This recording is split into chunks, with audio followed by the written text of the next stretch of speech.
I'm Dr. Barry, licensed psychologist, and here we talk about true crime and psychology. Thank you so much for joining. Let's hop right into today's topic. Let's go. I am muted. Welcome, welcome. Thank you all so much for being here. Today is Veterans Day. It is November 11th, 2025. And each year, I really enjoy putting out a message specifically for veterans. So, active duty, retired, anyone whose life has been impacted by the military. I work closely with military families, so with service members, their spouses, their children, the entire family. And then also, this video is helpful to anybody that has complex trauma. Often, individuals that go into the military, sometimes they are motivated by that because of a difficult family experience. So sometimes they are joining the military because at 18 they can escape their family, and they might not be able to be on their own. And in the military, they'll have housing, they will have food, they'll have a career, they'll have everything that they need to leave a difficult family situation. Some people go into service because they have a desire to help, they have a desire to serve their country. Some people go in for to pay back student loans. So that was something that I considered. The Air Force recruiter never got back to me, so I contacted an Air Force recruiter because I really wanted to be an Air Force psychologist. That's what I thought. I don't know that I would have loved that job because I don't like to be told what to do. So I don't know if I would have made it through officers training school or OTC. I don't know. OTS. I don't know. I don't know if I would have made it through the officers training, but I also wanted to take this time to talk more about EMDR. So I did a video recently. I collaborated with Kathy, and while 99% of people really enjoyed the video, there was a percentage of people that just did not get our humor. They did not get the video. And so that is the Latasha Daniels case. And for anybody that watched that case, I wish that she had received EMDR.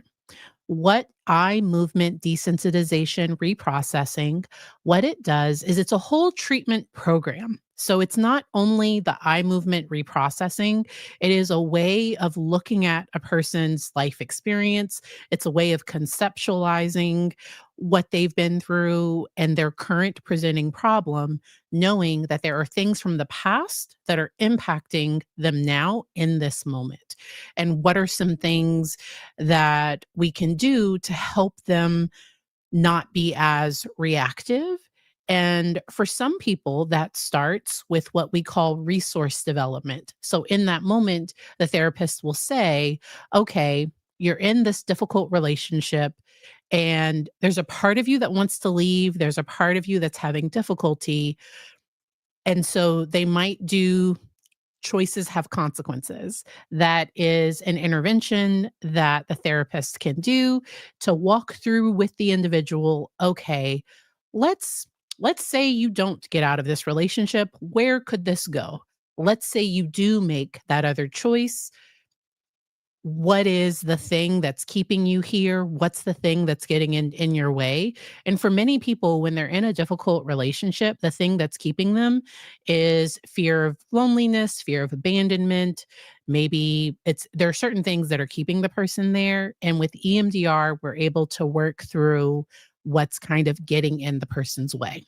Now, people always have choices. So even if I do this intervention with a client, they might still make the choice that they didn't want to, but then, like, we can always go back, we can always take a look at things again. And Lisa mentioned going into the military for educational benefits. Somebody else talked about financial opportunities. They didn't have anywhere else to go. And then Cassandra mentions receiving this treatment and it really helping you, especially with issues related to childhood. Yes. And that is what this type of treatment can do. Now, There are some therapists that might advertise that they provide EMDR. So there are people that have had a bad experience in this treatment. And because as a therapist, I have to make sure that my client is ready. So I would never start processing with a client day one because I don't know enough about this person. I don't know enough about their history. I don't know if they're able to manage emotions because there are some things that you need in place before you kind of start going deeper, before you start looking at the past. You have to see how the person is managing their present and make sure that they have the skills to manage difficult emotions. Make sure that they have um, what they need to be able to handle when services start to get a little bit more difficult. I want to share my screen because I have some resources linked in the description. So, I think this was last year. How long ago was this? Ooh, 2 years ago. I did a video on resilience and resources for veterans. I have that video linked down in the description. Uh, it's ptsd.va.gov. They have information on EMDR. So once again, eye movement desensitization reprocessing, a type of therapy. So it's effective for PTSD, but it can also be effective for trauma. So for anxiety, for a lot of different diagnoses. I'm playing around with the view to see what's going to work best. Sorry if you're watching on the phone. Um, because I was able to stream to the phone too. Y'all can let me know in the chat if the view isn't good on mobile. But and Lisa mentioned getting ready to start working. Don't think that it's a good option. Can you explain how it tackles complex PTSD? Yes. So I was trained through an EMDRIA. That's EMDR. Um, and it's an international association, and it is the gold standard for finding an EMDR therapist. So before I was trained, if I was looking to refer somebody to someone, let me go back to their website because I want to show y'all exactly how I get there. So find an EMDR therapist. I agree that I'm not like doing anything. So for my area, um, uh, and then it pulls up individuals that are trained. And so Dr. Jerome, I think I mentioned last time, she was my trainer. And so it pulls up different profiles of individuals. I used to work with Joanne. And so it pulls up individuals that are trained. I will also explain that some people have an EMDRIA certified therapist, means that they went through additional training to get certified. So right now I am EMDR trained. I'm finishing up my training. There are approved consultants. That means that they can train other people. And then there are trainers. So EMDRIA approved trainers. So as long as if a person is listed on the EMDRIA website, that means that they are able to provide EMDR. Okay. So specifically for complex PTSD, what can happen is, so I work with some individuals that are adopted. And what we've done is we don't start their work with their talking about their adoptive family.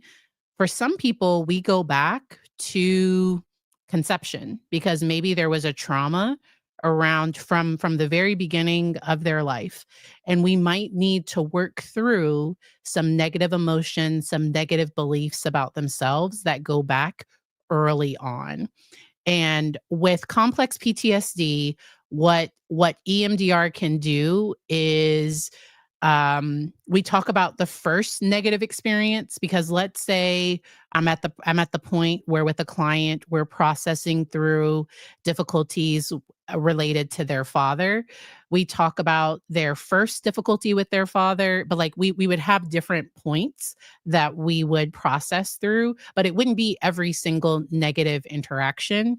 In EMDR, there's something called clusters.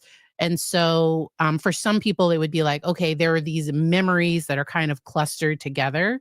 And there are ways that the therapist is trained to work with a cluster. And for some people, if there is severe dissociation, so EMDR, the therapist has to be very careful to make sure that the person is present in their body and that they're not disconnected. So dissociation is for some people it's automatic. It's where their brain goes on autopilot. And I've worked with people that could feel themselves unplugging. They could feel themselves starting to dissociate. I've worked with some individuals with very severe levels of dissociation. And so if the therapist was going to attempt EMDR with somebody that has high levels of dissociation, they would have to be trained in dissociative disorders, because you just have to be very careful because as you start to do the processing, if the person is disconnected and not in their body, if they are kind of in that disconnected state, they can have a lot can come up for them, including major triggers, including so it can be not good for the person's mental health doing it that way. That the way that I want my client to process, I want for them to be present in their body. I want for them to feel like they are in control of the processing. I've been able to start using this intervention, and I'm just glad that I'm seeing positive effects. And what I mean by positive effects is that what EMDR does is, so there are different ways to process trauma. So there's cognitive behavior therapy. So with cognitive behavior therapy, we talk about how maybe this negative event impacts how the person perceives themselves and then how they want to perceive themselves. And then there are techniques and things we can do to help them understand why this thought isn't, like why it's not accurate. And we can do different interventions to help the person by addressing the thoughts, the emotions associated with a negative event. What EMDR does, and Little John, let me see if I can find it. We'll see if Breakfast Club, Little John EMDR. So he recently talked about how EMDR helped him unlock certain aspects. So let me share my screen. For anybody watching on replay, I might have to cut this part out if it ends up getting copyright. Okay, so I might have to cut it out later. I did EMDR. Did you ever do EMDR? I never did EMDR. EMDR is amazing because it taps into your subconscious. Mm-hmm. When I did EMDR, stuff came out that I didn't know was there. Mm-hmm. So it can it can find the root of why you got that trauma. Mm-hmm. And then I did that with ayahuasca. Yeah, I have not done any of that yet. Mm-hmm. I don't want to do it. I'm thinking about it, but I don't want it to change me. It won't. Because I just feel like I'm already at a certain place. Yeah. But I do want to go tap into those things that I have locked deep away. A lot of people who've done EDMR tell me that the ayahuasca experience is pretty similar because of just everything that is in your subconscious. So, okay. But Little John was talking about how it helped him unlock certain things from the past and from his childhood. And so the writing therapeutic model for trauma therapy. So there are some people that use narrative, or that maybe they might. So I'm not sure about this specific, because you're saying writing therapeutic model. I'm not. So I know about narrative therapies, or sometimes therapists will have somebody write their story. But I'm not sure about that specific one. Yes. So glad you're showing Little John clip. You kept mentioning it in other videos, and I forgetting to watch it. I know. And so it was cool how he talked about that doing EMDR, it helped kind of connect some subconscious things that were there, but he hadn't really connected to that event. Because when stressful events happen, they don't get filed away properly. So, what I ate for lunch, my lunch, it was a fine lunch, no major stress or anything. That memory is filed away in my hippocampus. That's the part of the brain that stores memory. Now, a more stressful event, uh, there might be aspects of it that are not filed away properly. And what EMDR does is it tries to help collect those fragments because PTSD, and I don't think we talk about it enough, trauma responses are a normal reaction to an abnormal situation. So when an individual is experiencing flashbacks, when they're experiencing avoidance, when they're experiencing all of those PTSD symptoms that I've talked about on other videos, that is a normal reaction to an abnormal situation. The problem comes is when I'm applying this trauma response when it's still happening, even when I'm in a safe environment.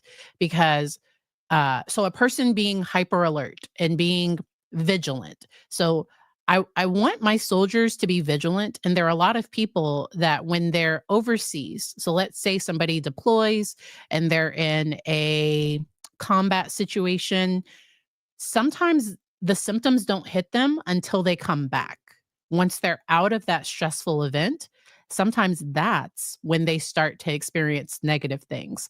I've worked with people that have decided to leave difficult relationships, and in the relationship, they didn't have as many symptoms, but when they left, all the things started to hit them of what they had experienced, what they had went through, and they started to kind of deal with all of the things that had piled up over time. But those things didn't hit them when they were surviving a difficult situation because our brains are wired to survive. And when people are surviving, you're just going to focus on like, so often people with complex PTSD, people with trauma, sometimes they have difficulty seeing long term. So planning long term for some people, that can be very difficult because if there's a bear in front of me, I don't need to think about what's for dinner on Wednesday. I just need to get safe. But what trauma can sometimes do is it can make somebody live in that trauma response, that amygdala, that fight, flight, freeze, people please. Somebody can kind of get stuck there. If anyone has a negative experience with EMDR, so I really wanted to talk about that. Sometimes, because there are trainings offered that were like 6 hours or that are very short, very short trainings. So the training I did was 40 hours. I did a 40-hour training. So there were, I think we had, I think it was 6 training days where we started practicing. I think it was 6 training days, and then we've had 10 hours of consultation. I did an intensive training that was, so it wasn't like just like a 6-hour weekend where now I'm going to try to work with very complex cases. I did a very intensive training, and I am going to continue to receive consultation. So I do have the goal of getting my EMDR certification to be listed on that website as like a certified um an EMDR certified therapist. I'll probably stop after that, but that's my goal for right now. And another thing that I'm going to look into is so the training I didn't have as much for working with marginalized groups. So there's some people that they've experienced racial trauma or because of certain aspects of their identity, they've experienced negative things. So there's EMDR specific to to eating issues or body image issues. There is EMDR techniques specific to anxiety. There's EMDR specific to racial trauma. And so I'm going to continue to get additional training to be able to do that. Are there situations where EMDR can be harmful? Yes. So so for somebody that was recently or that's actively, you have to be careful if there are safety things. So if somebody isn't mentally stable, and what I mean by mentally stable, and so it's just that we wouldn't do the processing. So there's more to EMDR than just the eye movement session. So with a client that maybe is actively having negative thoughts towards themselves or others, our first goal is going to be safety. For somebody that's actively psychotic, for somebody that experiences severe dissociation, the therapist just has to be careful with more complex situations. There are also, and let me see if I missed any.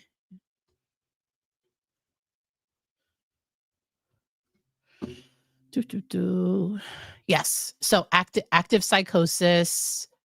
So if somebody is unstable. And then I've had some people that if medically they have a lot going on, because EMDR processing can be exhausting, or if I'm working with a college student and they have a big test coming up, we wouldn't want to do processing right before something major. So, okay. All right. So when did people pleasing get added? I'm sorry, y'all. I keep hearing it clack, and I need to take those off. Okay. So when I was trained the amygdala response was fight, flight.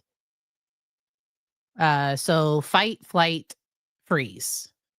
So I was taught about those. And then I think it was during COVID, I learned about fawn. So a people-pleasing response. Submit was another one. So let me see. When was fawn response added? But that is, so it's Pete Walker in his 2013 book, Complex PTSD from Surviving to Thriving. I really like Pete Walker's work. And so for anybody that does not know what I'm talking about, let me share my screen, because as I mentioned, growing up, I was taught fight, flight, fight or flight, or freeze. Open new tab. Let's see. There we go. And I'm going to read this image because you can't see it that well, but I like the way it looks. There's probably a better version, but okay. So that fight response is self-preservation at all costs. It can be an explosive temper, angry or aggressive outbursts, difficulty hearing other points of view, demanding perfection from others. Flight can be obsessive and compulsive behavior, feelings of panic and anxiety, overworrying, workaholic, can't sit still, can't relax, micromanaging situations, always on the go, overachiever. Freeze, spacing out, feeling unreal, hibernating, isolating from the outside world, dissociating, brain fog, difficulties making decisions and acting on decisions, achievement phobic, wants to hide from the world, kind of feeling disconnected. And then fawn, people pleasing, scared to say what they really think, talks about the other instead of themselves, flatters others, angel of mercy, overcaring, sometimes easily to be taken advantage of, exploited by others, concerned about social standing, acceptance, fitting in, and kind of the yes person, that they're kind of say yes to everything. And so that work came from Pete Walker. He has some other really good books as well. All right. And so let's see. So somebody mentioned having a good practitioner, but that sometimes they would have panic attacks during processing. And so that's where at any point processing can stop. So during my training, one of the other trainees, so I was the clinician working with somebody, and they picked a memory that was a little, they thought they could kind of keep it contained, but it started to get into something that they didn't want to talk about. So we were able to, they started getting flooded with emotion. They really weren't connected. And I was able to see it like in the training. Our trainer was right there. And so we were able to go through some containment. So with EMDR, something that the therapist helps the client do is learn how to, if we don't fully get through a memory or if we don't fully process something, how do you in your mind put it into a container and send it away? So in my work office, I have some little boxes because I work with kids and teens. So I bought like a Minecraft lock box. It was, I think it's like a piggy bank, but it looks like a Minecraft box. I have a few physical boxes where younger kids can actually write down the thought. They can write something down and leave it in my office. For most of the adults I work with, they've been able to do the container, or they've been able to contain the memory just by thinking about it. Because there are some memories that take multiple sessions to work through. There are some therapists that offer what's called EMDR intensives. They are expensive. Okay. They often start at like, I don't know, because what you're doing 5 to 6 hours of EMDR, like in like a day or over 2 days, but they're intensive to kind of work through somebody's through those negative events that are impacting things and impacting their life now. My trainer offers intensives and has had people fly from out of town and uh, stay for multiple days to work on it. Um, how long do you have to meet with a therapist before they can administer EMDR? No worries, Stefan. So with processing, um, so there are aspects of the treatment that can be helpful, even if the person doesn't get to processing. So somebody, because the thing, you don't want to start hopping into the processing if the person struggles with managing their emotions, if there are major aspects of their life. So I haven't done a ton of processing with people the last few weeks because a lot of the people I work with have been impacted by the government shutdown, by SNAP benefits being impacted, by like world stuff. Like there's just been a lot of stuff happening in the world where we haven't been able to do processing the last few weeks just because there's my clients have come in and we've needed to address whatever was coming up. And it wasn't right to start doing processing that particular day.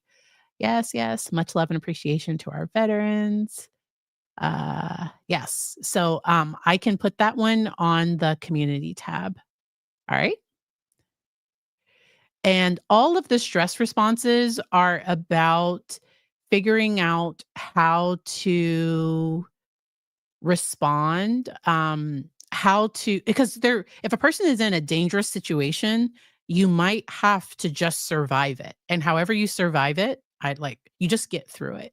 The problem comes is I've worked with clients that are stuck in a people pleasing where they can't even ask for extra sauce at Chick-fil-A, or like if their food comes wrong, they struggle with telling safe people that, or even in therapy with me, they won't tell me, Dr. Barry, I didn't like this, or I'd rather work on this.